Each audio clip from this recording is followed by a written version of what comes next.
मुख्यमंत्री पाहिले असतील या आधी, त्यामध्ये या मुख्यमंत्र्यांची कामगिरी सर्वाधिक चांगली आहे असं अजित चव्हाण म्हणतायत।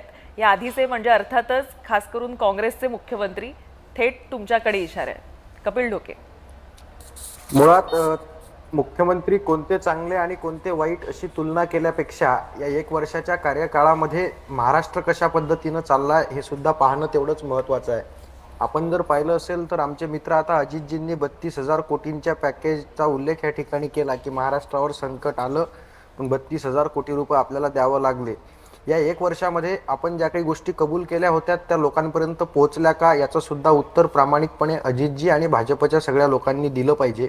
32,000 कोटींमधले किती हजार कोटी पोहोचले, किती हजार कोटी अजून पोहोचले नाहीत, किती हजार कोटी म्हणजे त्या ठिकाणी वस्तुस्थितीमध्ये होते ते सुद्धा आपण सगळ्यात अगोदर तपासलं पाहिजे।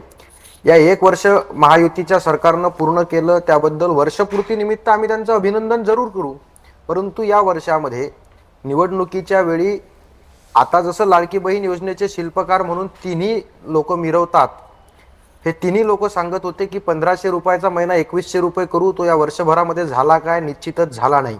देवेंद्रजींनी एका सभेमध्ये 7/12 कोरा कोरा कोरा असं आश्वासन दिलं होतं, ते वर्षपूर्तीमध्ये वरच्या निमित्तानं आपण त्याचा विचार केला पाहिजे, झाला का? निश्चितच झाला नाही।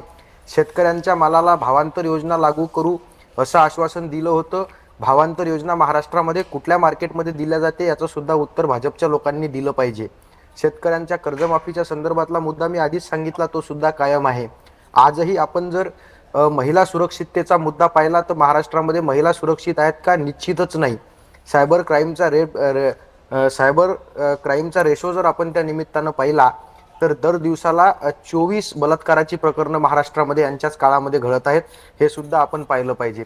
घोटाळ्यांच्या बाबतीत सुद्धा वर्षपूर्तीत कळस गाठला गेला।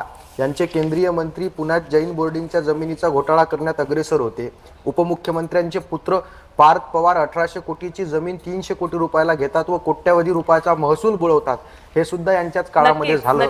तर या वर्षभरामध्ये महाराष्ट्र सुशासनाच्या नावाखाली महाराष्ट्रात गुंडागर्दी भ्रष्टाचार वाढवून ठेवल्याबद्दल त्यांचं निश्चितच अभिनंदन।